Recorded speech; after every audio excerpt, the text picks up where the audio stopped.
শেখ হাসিনা মানবজাতির কলঙ্ক, মানুষ তাকে ক্ষমা করবে না বলছে মির্জা ফখরুল।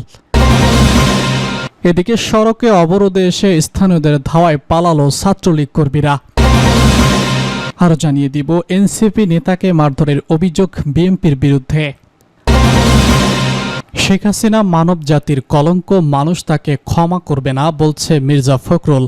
ক্ষমতাচ্যুত সাবেক প্রধানমন্ত্রী শেখ হাসিনাকে মানবজাতির কলঙ্ক হিসেবে আখ্যায়িত করেছেন বিএনপির মহাসচিব মির্জা ফখরুল ইসলাম আলমগীর। রোববার 20 জুলাই রাজধানীর জিয়া উদ্যানে জাতীয়তাবাদী কৃষক দল ও আমার বিএনপি পরিবারের যৌথ উদ্যোগে বৃক্ষরোপণ কর্মসূচিতে তিনি কথা বলেন। শেখ হাসিনার আমলে গুম, খুন, গণহত্যার কথা উল্লেখ করে মির্জা ফখরুল বলেন, শেখ হাসিনা মানবজাতির কলঙ্ক, দেশের মানুষ তাকে ক্ষমা করবে না। এ সময় স্বাধীন গণতান্ত্রিক রাষ্ট্র প্রতিষ্ঠায় ছাত্র জনতা ঘোষণা দিয়েই জীবন উৎসর্গ করেছিলেন জানিয়ে বিএনপির মহাসচিব বলেন, এই উৎসর্গকৃত জীবনের জন্য বিএনপির লক্ষ্য হচ্ছে সত্যিকার অর্থে একটি উদারপন্থী গণতান্ত্রিক রাষ্ট্র নির্মাণ করা, যেখানে দুর্নীতি, ঘুষ, খুন, হত্যা এবং নির্যাতন থাকবে না।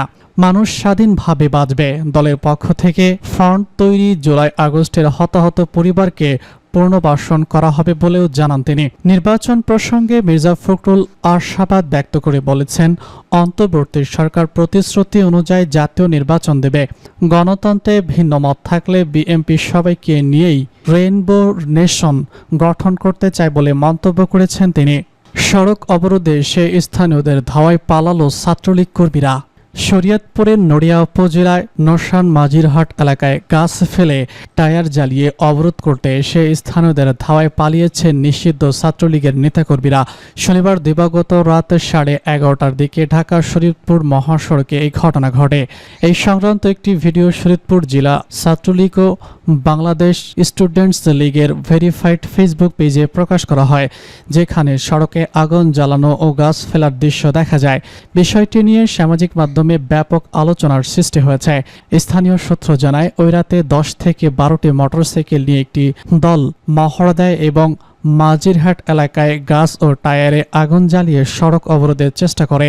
তারা শেখ হাসিনা, বঙ্গবন্ধু ও আওয়ামী লীগের পক্ষে স্লোগান দিয়ে হরতাল সফল করার আহ্বান জানায়। নড়িয়া ইউনিয়ন বিএনপির সভাপতি নুরুজ্জামান হাওলাদার বলেছেন, রাতের আধারে হঠাৎ একটি চক্র অবরোধ সৃষ্টি করে সাধারণ মানুষের ভোগান্তি বাড়াতে চেয়েছিল। আমরা নেতাকর্মী এবং স্থানীয়দের নিয়ে তাদের প্রতিহত করি। এ বিষয়ে বৈষম্য বিরোধী ছাত্র আন্দোলনের শরীয়তপুর জেলার আহ্বায়ক ইমরান আল নাহিদ বলেছেন, পলাতক নিষিদ্ধ সংগঠনের কিছু অংশ নিয়মিতই রাতে এমন ঝটিকা কর্মসূচি দিয়ে জনদুর্ভোগ সৃষ্টি করছে। প্রশাসনের নীরব ভূমিকায় হতাশাজনক। এই ঘটনার পর নড়িয়া ও পংলং মডেল থানার পুলিশ সেখানে উপস্থিত হয়ে পরিস্থিতি নিয়ন্ত্রণে আনে। নড়িয়া থানার ভারপ্রাপ্ত কর্মকর্তা ওসি আসলাম উদ্দিন বলেছেন, রাতের আধারে নিষিদ্ধ একটি সংগঠনের পক্ষে স্লোগান দিয়ে কিছু লোক সড়কে গাছ ফেলে অবরোধের চেষ্টা করেছিলেন। স্থানীয় লোকজন তাদের ধাওয়া করেন। আমরা গিয়ে পরিস্থিতি শান্ত করেছি। কারা এই ঘটনা ঘটিয়েছেন তা শনাক্তে কাজ করছে পুলিশ। তাদের বিরুদ্ধে আইনানুগ পদক্ষেপ নেওয়া হবে। এনসিপি নেতাকে মারধরের অভিযোগ বিএনপির বিরুদ্ধে। কক্সবাজার চাকুরিয়ায় বিএনপি নেতা সালাউদ্দিন আহমেদের নির্বাচনী এলাকায় শনিবার বিকালে জাতীয় নাগরিক পার্টি এনসিপি মঞ্চ ভাঙচুর করেছে দলটির স্থানীয় নেতাকর্মীরা। সভা মঞ্চে এনসিপির সভাপতি নাহিদ ইসলাম সহ কেন্দ্রীয় নেতাদের বক্তব্য দেওয়ার কথা ছিল, কিন্তু তারা পৌঁছানোর আগেই বিএনপি নেতাকর্মীরা এই মঞ্চ ভাঙচুর করে। এই ঘটনার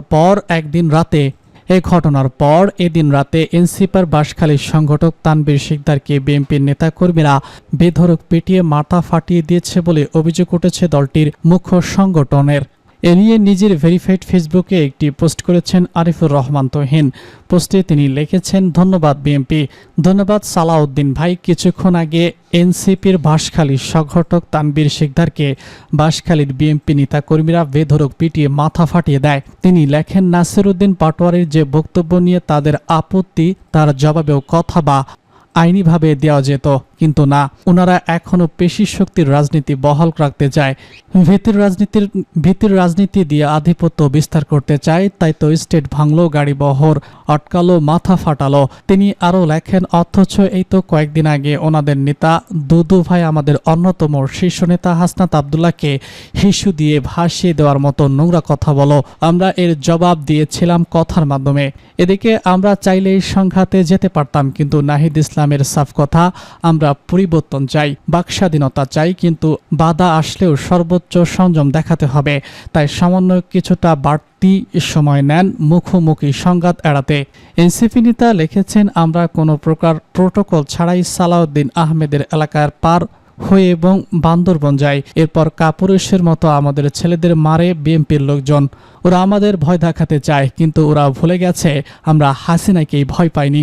গোপালগঞ্জ গিয়ে কয়েক হাজার সন্ত্রাসীর সামনে মুজিববাদ মুর্তাবাদ স্লোগান দিয়েছি। আরিফুর রহমান তুহিন লিখেছেন, নাহিদ আক্তার হাসনাতদের ভয় দেখিয়ে পার পাওয়া যাবে না। পেশি শক্তির রাজনীতি এদেশে আর দেব না। পেশি শক্তির রাজনীতি এদেশে আর হতে দেব না। আমরা লড়ব, প্রয়োজনে মরব, তবু আমরা এই ধারার পরিবর্তন আনব।